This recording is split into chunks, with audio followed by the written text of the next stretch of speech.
It's an emergency. It's an emergency pod. We haven't done one in a while. I've been out of the country. Sam has a life. But Aaron Rodgers is on his way to Pittsburgh. And Steelers fans are upset? What? Welcome to another edition of Thinking Out Loud from the home office in what is today beautiful, sunny Southern California. My name is Andrew Siciliano. There is no off season. Remember that. I know that. You know that. And Aaron Rodgers realizes that as well, Sam Betesh, because at this hour, as Tom Pelissero broke the news earlier today, Rodgers is en route to Pittsburgh. If he isn't, he'll be en route to Pittsburgh shortly because he realizes that there are only 3 more days left in the offseason, on the field, that is. And most teams cancel the final day of mandatory minicamp. So there are 2 more days of on-the-field work for the Steelers until it's a month off for training camp. If there was ever a time to show up, this is it. The NFL story that you weren't sure you needed, you're getting. And you know what? I'm all here for it. Sam, what's going on? How are you? I'm doing great. Do you remember when you and I said, you know what? Let's wait. Do we want to talk about free agency now? Let's wait until Rodgers falls where he falls, Yeah. and then we'll go from there. Was that 2 months ago? We're gonna wait. We haven't done a show. Let's just wait till Rodgers signs. Like, oh, is he signing? Oh, okay. Wow. Okay, I guess we gotta do a show. June, none of us had June circled on this, and you had a lot of linchpins that you called out in this. And the draft, you said brilliantly that the draft was going to play a factor here, and the Steelers, and you couldn't even decide whether it was going to be better for the Steelers to know going into the draft or not, right? To know it and then keep it from everybody. But here we are, June, Rodgers.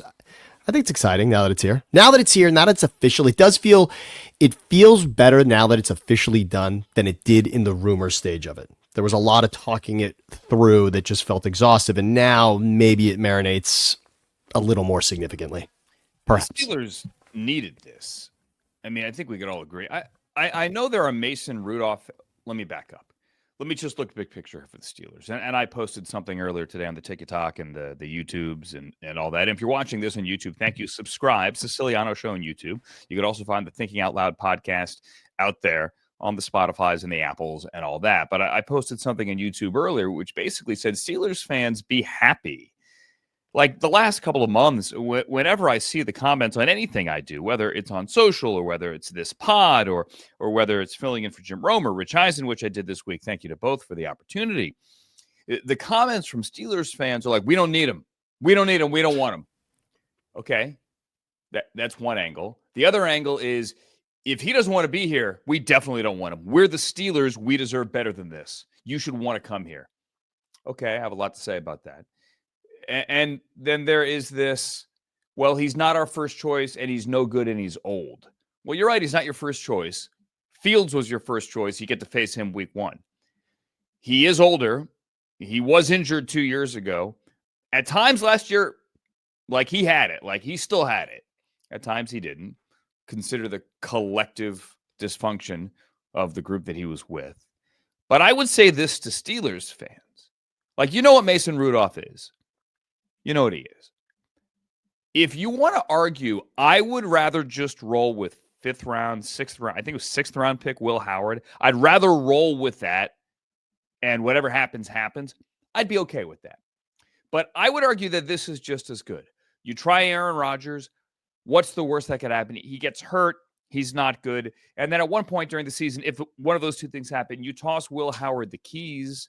And then if you're really bad, then you're finally in position to pick something and somewhere other than 20th or 21st. You're finally in position to draft a quarterback if this goes poorly.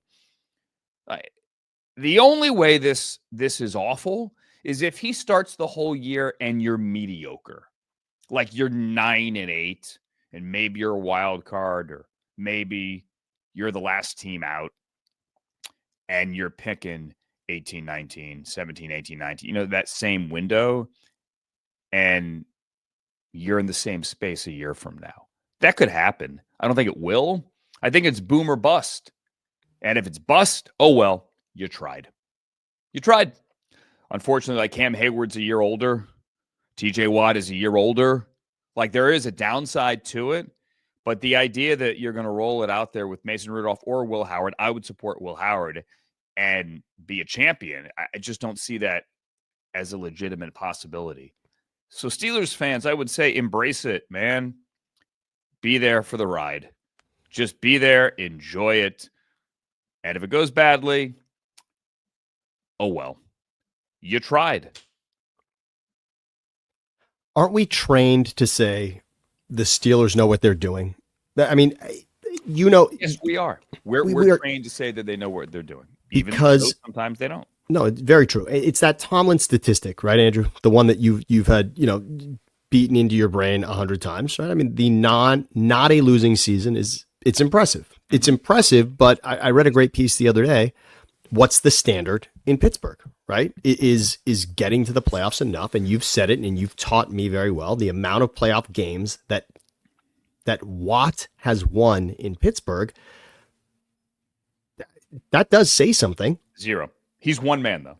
He's one. Of course, but how about this? I don't even want to put it on him. Can we call it the TJ Watt era? You want to call it that? I mean, he's they have yet to win a playoff game in the TJ Watt era. So that is just the bar as a franchise. Where Rodgers was before this, the bar of making the playoffs would be invited, right? Jets to the playoffs, very invited.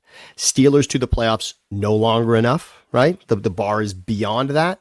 And especially when you look at the idea, there are certain franchises that the Steelers probably look at and scoff at. One that you're incredibly familiar with. The Steelers like to think, I'm sure, that year after year they're going to be better than the Browns, right? I mean, within your division, those are the teams that you measure yourself against. Well, guess what? The Browns have certainly won a playoff game more recently than Steelers because it went right through the Steelers. And in a 3-14 season last year, the Browns split with the Steelers. With an awesome snow game by Jameis that we'll never forget, certainly for NFL films and many other reasons. My question to you is this. I still, and I've shared it and used it and stolen it and given you credit, the idea that Aaron Rodgers could have waited for potentially 32 opportunities had the season started and 32 teams are on the field now and their quarterback situation either gets away from them or somebody gets injured. Was that a better scenario than at this point the only option, which was in Pittsburgh? Are 32 options better than one if he's looking at his best situation? And you don't know. Only he knows. I think, something else I had an epiphany this week as well. That maybe the reason he was so reluctant to jump in is exactly what I just said about the reaction from the Pittsburgh faithful. You want to be somewhere where you will truly be embraced. And I do think the Steelers fans will embrace him, but I understand their skepticism. There is also something, and Aaron has alluded to this on air with Pat McAfee, something going on in his personal life, right? He said that, there are health issues, legitimate, serious health issues with people very close to him. And I'm in no way downplaying that. I mean, this entire thing, maybe Aaron, and from what I hear, it's a major factor. Aaron, uncertain that he truly wants to play, knowing that people close to him are battling some serious health issues. Now, the sarcastic fan, the fan lacking empathy, pushes back. You're either in or you're out. Who cares? Everyone's got issues. Okay, but be a human being as well and understand where he's coming from. If that's truly what was holding him back. We're the Steelers, you shouldn't want to come here. I never understood that. It's 32 jobs, 32 teams. But I do think that there was the option, as you're referring to, where he could have just stayed at home and said, I'm not ready now. And maybe one day I will be ready in 2-3 months and I'll just wait for the phone to ring. He chose not to do that. You look at the schedule, the Steelers are immediately a better team, at least potentially. And that week 1 game, Aaron Rodgers at Justin Fields, at the Jets, at his old team, that all of a sudden has some juice. It's got a lot of juice. And when the schedule makers put it there, at worst case, you have the Steelers and the Jets, and it's a good 1:00 game. Justin Fields, Aaron Glenn debuting, Mike Tomlin another year. Best case scenario, you get Rodgers and the Jets. Well, that's what you get. Then you get Seattle at home, at New England, and then in Dublin, and then a bye to open up the season. Back half of that schedule, not easy. Last 3 weeks of the season at Detroit, at Cleveland, and then home for the Ravens in the final week of the year. I'm not going to do the win-loss game here, but, I do think the Steelers are good enough to get into the playoffs. I don't know, unless Aaron plays lights-out football, that they are good enough to win the whole thing. So maybe the worst-case scenario is a likely scenario, and that is just mediocrity. But if that's the case, then so be it. I really do think it's boom or bust. The only part of this that I'm sure Steelers fans are probably alluding to that didn't feel good is when Rodgers, the quote was, "Don't wait for me. Don't wait on making any decisions that you have around me." And I think I think I'm sorry, cutting you off. That's also, stay there. Something that somebody that does that has an emotional intelligence would say, right? You don't want to be the person that holds anyone back. It's the right thing to say. But in relationships, we're taught to protect ourselves from that kind of a statement, right? Let's just call it, right? Sure. In a romantic relationship, that means, ouch, I probably got to find somebody else. It's as close to no, this isn't for me as you get, right? Don't wait for me. Don't wait for me. I also do think there is an empathetic side to it as well. If he's truly going through something, there's a professional courtesy there for him to say, "Don't wait for me." Like, I don't know yet. And I don't want to be the reason that you're held back, which is the best sentiment when someone says that, even in a romantic relationship. So you're right. There is something to take care of yourself. Emotional intelligence. Yeah. Take care of yourself. Yes, that's interesting. I think over time, after hearing it from you first, I loved the idea of savior Aaron Rodgers more than starting the season, all of the talk, all of the questions he'll get. Now, like a training camp of Aaron Rodgers wasn't, I felt that was going to be difficult based on what we'd seen on the field with the Jets for really one season. Whereas him coming in for a team that might be somewhere or thinking they've got something going this season, essentially Flacco 2 seasons ago, right? Mm-hmm. That's best case scenario. Flacco 2 seasons ago, Browns was awesome team around him, do enough to just keep it steady. Flacco did more than that, and you're a playoff team with massive potential. You want to know when Joe Flacco got there, though? Okay, so yeah, no. When Joe Flacco as far as, so I'll ask you. Okay, before I answer, I just want to ask one question. He didn't start the week he arrived, did he? No, he did not. It was a week. Okay. So not Joe like Baker Flacco Mayfield. Didn't start a game until December. Wow. Yeah. Okay, December. And they lost that first game. It was here in LA. They lost to the Rams, although he made some plays, certainly. And then they went on their run. Then they won 4 in a row with him in those 4 games, throwing for like 1,400 yards. He was, yeah. I mean, he was everything. 374, 368, and 309. He figured out that position for that season. He figured out that position for the Browns with a first overall defense. Correct. Number 1 defense. Yeah. And that, of course, that plays a factor on where would Rodgers go. But still, yeah, that's still a best case scenario for even what you said. Imagine for 4 games. We all know that for 4 games, because frankly, last season, Rodgers for about 7 games was also awesome. Yeah. For about 7. About 7. Look, he had his moments, like I said. He also had his bad body language moments, right? And he is well known for those. So I don't know how it's going to play out. I'm going to say that we're all better off for it in this industry because he's there. Not just because I'm not saying it's clickbait. Like I did a walk and talk on the beach this week where I said Aaron Rodgers is clickbait. Like I realize this, but I'm going to make a point that if he's not going to show up now, then when is it going to be? Because there's only 5 more practices left in the off season. So like it's now or never. And then, well, there it is. 3 days later, here we are. When the schedule came out, just real quick, I only wanted to say a tip of the cap to Jim Nance.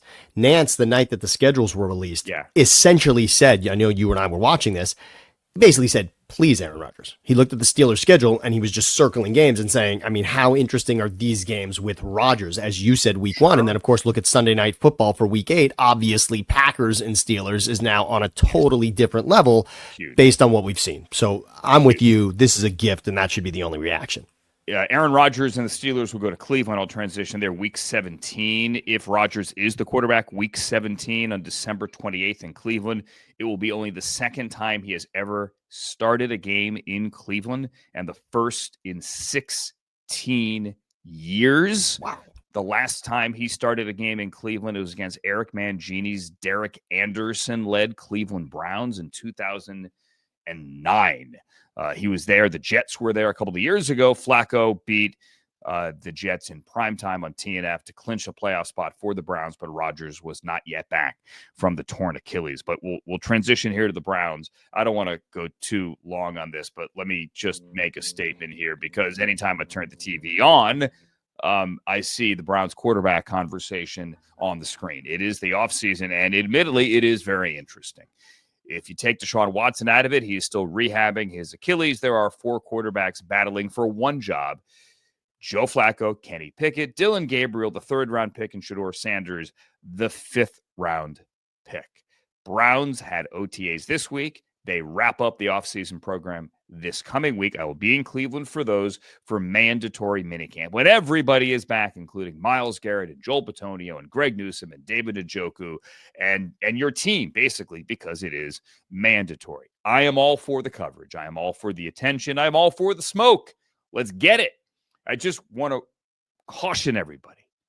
Anything that you hear from the screaming head shows or the shows where people aren't screaming on television or on the radio is premature. There is no sweeping conclusion, no obvious winner, no clear leader in the clubhouse from the early days of this quarterback competition. It is still the first week of June. The Browns have a full training camp, a camp in which they are going to go 2-spot, meaning simultaneous drills on 2 fields or even 2 sides of 1 field. They have joint practices with the Eagles and with the Panthers, and 3 seemingly meaningful this year preseason games, all 3 of which will be broadcast on NFL Network live. Okay? So the Browns are interesting. But no, none of the quarterbacks has made some huge statement that they deserve to start. Yes, if you're a fan of Shedeur Sanders, he has made some good throws. And yes, he has worked in on full team 11-on-11s. He had some of those on Wednesday. He also had some on days that were not open to the media. Okay, so there's another thing. Don't overreact to what was seen on any given day, because the media is only allowed in once a week during OTAs. A lot of other practices in which the quarterback rotation is different. Kevin Stefanski has said as much. Another thing about Shedeur, he has yet to work in 11-on-11 with the first team. So he's throwing passes to guys that won't be on the roster in all likelihood come week 1 in September against the Bengals. Moreover, the Browns have held guys out of OTAs like other teams have as well. And there was a practice this week in which you had assistant coaches catching passes because you didn't have your full complement of pass catchers out there. So it's under this umbrella and this level of context that you need to understand the quarterback battle. If you had to ask me right now who starts week 1, I might tell you Kenny Pickett. They like Kenny Pickett, but he's got to go win the job. Joe Flacco is the easy answer. And Joe's admitted this. They could roll him out there. He doesn't really need to practice. He doesn't need to. If they need to play him week 1, he'll be fine. He'll be just fine. They're going to give the other 3 guys a chance to win that job as well. So I'm here for the attention. I love the attention. But don't think that we have an answer. Don't think that people are hiding information from you. Don't think that anyone has a narrative. There isn't one. Yes, some reporters have their favorites, meaning they think this guy should win consider that more analysts than reporters, but there is no, and I've heard people call it a circus. It's not a circus, people. It's not. There are no clowns here. They're not a circus. No elephants, no clowns, no seals with a beach ball. I love those. Just football practice. Not a game. We're talking about practice. Thank you. That was great. I love the Iverson reference. I will say you mentioned that Rodgers has been a gift. This should be seen as a gift to all of us. Absolutely. And I will say also that what you're around, and I love that you get to have a front row seat for all this. The gift in this so far as I can see it, is last week. There's almost nothing more than I love, and we'll sit through a minute and 20 seconds of Joe Flacco speaking right now because I want the full context to be out there. I don't know that I've loved a statement from a quarterback any more than what Joe Flacco said when he was asked. He was asked, what if he asked if he enjoys being a mentor, if he considers himself a mentor? I can't remember exactly what it was, but about his role. Okay. So he's asked about his role, and here is that answer. We will sit awkwardly by and listen to about a minute and 20 seconds of this. Talking point, you can kind of like use it like because it's a good question to bait somebody into answering, and no matter how they answer it, it kind of makes the guy that's answering it look bad. If I say I don't want to be a mentor, I look bad. If I say I do want to be a mentor, then I look like an idiot that doesn't care about being good and playing football. So it's one of those questions that no matter what I say, you guys can write what you want to write about it. And there's a lot of questions like that. That's why you end up having to try to avoid them. I tend to try to be honest. And I've said I'm not a mentor. I play football. And in a quarterback room, there's a lot of times there's been a ton of times where there's learning experiences. And I have a lot of experience and I can talk on things. And hopefully they listen. But it's not necessarily like my job to like make sure they listen to me. And, hey, like hopefully you have a really good relationship with the guys that are in the room. And you naturally want to do that. But that was a long-winded answer, but that's ultimately why I think you guys ask it, Here's the thing is like, because of what I just said, like you're acting like I wouldn't want to be a mentor. It's like, once again, it's not really about that. It's just not the main focus. I see myself as a guy that can play in this league. So if your main focus was just like, hey, bud, I'm going to get you ready, you're just not taking care of business. The best way to be a mentor, honestly, is like show people how you go to work, and like I said, hope that they pick up on that stuff, but not necessarily force them to pick up on the things that you do. There's even more. There's even more. Yeah, you're right. There's a longer version in which he gives examples, and I think this is what got cut out on TV. Because I was talking to an ESPN on-air person recently, and they're like, well, I don't know that I'm totally on board. I'm like, well, did you hear him say this? And they went, oh, no, I didn't actually. I'm like, okay. So he gave an example. He said Dylan Gabriel called him up recently and was asking about his cadence, right? Like at the line, his cadence, getting the play call out and getting the snap from center. And that he asked Joe questions on the phone and they worked on it. He also told a story about Shedeur Sanders that day or the day before, asking him a question in a meeting. I think about footwork, although don't quote me on that. And he walked him through that. So he gave specific examples of here's how I am helping these guys who have reached out and asked me for my guidance. I think the only thing I would have told Joe is the tone came off a bit defensive. Like it could have been a very positive tone, which is, and by the way, I loved just to be clear, I loved his answer as well. I was flying home from Paris and I was listening live and on the Round socials. I was like, yes, good for you, buddy. Like, I love it. Right. Good answer. If the tone was, hey, I think I could do both, right? I know I could play in this league. That's why I'm here. If I didn't think I could play in this league, I'd be on the couch with my kids. I know I could play. I want to play. I'm competing for this job. During all that, we have a great quarterback room, and I am here to pay it forward, right? I can do both. I can compete. I can lead this team, and I can help these young guys, a third-round pick and a fifth-round pick, both of whom have a bright future. That tone's a little bit different.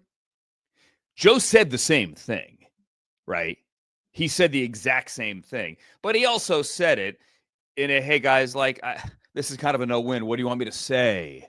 Because remember, he dealt with this in Indy last year. Did you come here, Joe Flacco, to mentor Anthony Richardson, or did you come here to play? And it's like, I want to play football. Like, did you see how I finished the 2023 season? I led a team to the playoffs. I threw for 1,400 yards the last 4 games.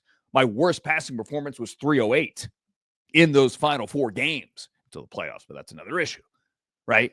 So I want to play. And yeah, if Anthony's got questions, I'm here, right? And so you gotta take that full context here. This was such a measured approach. It's rare that you see somebody take a breath, hear the question, and understand what could come from the answer. Yes. And he got ahead of ahead of both answers. Yes. He did. That's what I love about it. And I think the reason the tone is even something I enjoy in it is because he's essentially saying, I've been around too long to not tell you that I know what I say now will become a headline. Right. What you're writing around the word mentor is going to be your story. Wherever I go with this, mentor is going to be in your headline, and I'm going to be either on the wrong side of this or the right side of this based on where you want to go with it. He knew. None of us thought mentor was a hot button item, right? And yet Joe knew. But it always is. And they're the same tropes we deal with every offseason.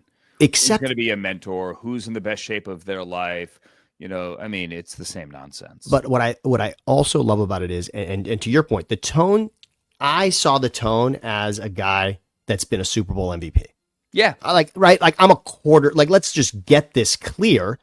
I'm a quarterback. I mean, look, Josh McCown at the end of his career, right? Everyone knew Josh McCown was going to be a great quarterback coach, but he was actually still a quarterback at the end, right? I mean, he was still on a roster as a quarterback, and there is that fine line. All of us know that Joe Flacco could be a quarterback coach in this league. He's a Super Bowl champion winning quarterback. I'm sure many, many, many staffs would say, yeah, we'd like Joe Flacco. But the Browns called Joe as the guy that, as you said, led them to the Super Bowl, or led them to the playoffs two seasons ago. Joe Flacco led us to the playoffs 2 seasons ago. Yeah, we'd love to have him here because he is capable in his arm of doing that. And I think Flacco wanted to make that point first, and then he also put his arm around the idea that he can answer questions and tell stories because of the experience he has in this league, which in that quarterback room he has in spades over everyone else that's in there at the moment. So I think it's fair for him to say, let's say Deshaun Watson's not in the room right now while he's rehabbing, right? So let's say okay. He's been there for meetings. So even within that context, Flacco, even with Deshaun, Flacco's got more of the games that we're talking about under his belt. So yes, I just there may not be a better statement from a quarterback that I love without tongue in cheek, right? Without even guys like you mentioned, like Derek Anderson's been at a podium and said some wild things after a Monday Night Football loss that we remember, but Joe Flacco, I just thought he captured it and just hit a home run on that answer. I don't know how you could be on the other side of it, no matter what. If you listen to all of it, and like you said, there's even more that we didn't play. If you listen to all of that, I don't know how there's not hearts, emoji hearts on the screen as that goes by. I just don't. I agree. There's also what he was trying to cut off early is what's really an issue just with clickbait. I'm not going to call it journalism. I'm going to call it clickbait aggregation on social media. Search engine optimization. I mean, you can call it what that's even more scientific. Optimization. Yeah. So I have, I don't know if you use Google News alerts. I have, if I'm calling a college game, if I'm calling Oregon, Boise State, let's say, I do a Google News alert for Oregon football and Boise State football. So I get every single article posted and written leading up to that game. And I could sift through my clips, right? And you see a lot of nonsense. You see a lot of fan blogs that come up as news, not discounting fans nor fan journalism, but a lot of it is just nonsense without access, right? But it gets aggregated into this thing. I have the same one for the Browns. I cover the Browns. I work with the Browns and for the Browns. So I have the same one, and I get an email every day. The amount of stuff in that email that is not clickbait, no, actually just false, like headlines that are false, would blow you away. I got 2 minutes here, Sam. Let me try to find some. What topic you going to search here? Okay. What are you going to search? So yesterday, Browns signed wide receiver Jalen Gill. Yep, they did. Browns hit for OTAs. Here's a headline. SI is not what it used to be. Cleveland Browns Dylan Gabriel height a factor in quarterback competition? Well, he's not tall, but it's no more a factor than it was, when they drafted him. Here's one by a service, and I get this. I've never heard of this thing, Marca, Marca, but I always see them in this email. Here's the headline: Shedeur Sanders gains momentum as Joe Flacco's interception shakes up Browns quarterback room. That is false. That is a lie. That is false. That's not clickbait. That's simply not true, right? Let's see. Here's another one. Browns land compelling trade outlook on former first-round pick. I don't even know what that means. Okay. Let's see. Here it is. By the same Marca. I'm sorry. I don't even know what this is. Problems begin between Kenny Pickett and Shedeur Sanders. No, that is false. That's actually a lie. That is not in any way true. Let's see. Cleveland, here's one. SI. Cleveland Browns release quarterback stats from OTAs. Nope, they didn't release quarterback stats. They didn't. They did not. You had reporters there taking notes and tweeting what they thought to be the numbers. The Browns did not release quarterback stats. They did not. So people are so frequently misled. And I get what Joe was trying to do. Whatever I say, it will be aggregated, even if I say, don't misquote me. Because there are pages out there who want to, and maybe not the big brands, but sometimes the big brands have misleading headlines, clickbait headlines. We're all guilty. I've done misleading, like clickbait things on my videos, but I say immediately, like it's a hook. It's a tease, right? Hey, coming up next on Get Up, like so-and-so says so-and-so, and it may surprise you or not. But hey, you're going to stay through the commercial, right? Same kind of concept. But there are some of these aggregation sites where they just lie. Like, it's not like, oh, it's a hook. No, it's actually a lie to get you to click through. And that's what Flacco's saying, in a sense, right? Hey, guys, like, whatever I say, you're going to take it the wrong way. So. Yeah, you're so right. And clickbait can be seen as negative. I think you're right. There's also a science behind some part of it. But like the headlines, some of the headlines I read you are actually false. That's what I was going to make. That's what I wanted to make a point about. What Marca, let's say Marca, since two of them were from Marca. There are words that you want to use, right? Let's just say, I mean, obviously for Browns content, Shedeur is probably the number one search engine optimization word you could use. But you could make all of those sentences without the falsity about Kenny Pickett or the shaking up the quarterback room, right? I mean, you could just have Shedeur Sanders update, could still be interesting, and it would still get you the search, right? I mean, you would still have the optimization. It's the idea that it's misleading, I think, which certainly burns you the hottest. I know it's the misleading. Yes, I get this as well. Like, I'll appear on a show, and that show will post the clip on socials, and that often will get picked up in that email that I just mentioned. And it's not just me; anyone affiliated that covers the team. So it could be Zach Jackson from The Athletic, Mary Kay Cabot from The Plain Dealer. It could be Nathan Zagura, my partner, who's in-house and does the games with me in the booth. It could be Albert Breer from SI going on Cleveland radio. And, let's say Breer said, oh, yeah, I know the Browns called about Chris Olave during the draft. A whole bunch of teams did, but the Saints aren't trading him. And then the headline is NFL Insider gives stunning update about Browns getting rejected in massive trade talks. And you're like, oh, no. Breer just said a bunch of teams called the Saints. What? And I've had my words twisted that way as well. We're almost like a hang up. I can't wait to see what that gets aggregated at. I've been on the radio places where I say, hey, I give an opinion, and then I pause and I go, hey, by the way, whoever's cutting this up for the radio Twitter, please don't make this the headline. And then we all have a laugh. So there's that. Anyway, here's the headline. This is the episode. We're done. Okay? Because I got to go deal with the handyman, as the handyman can.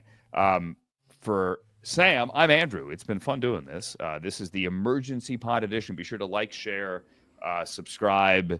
I don't know. Come up with a fake headline and tweet. How about that? This edition of Thinking Out Loud. So long, everybody.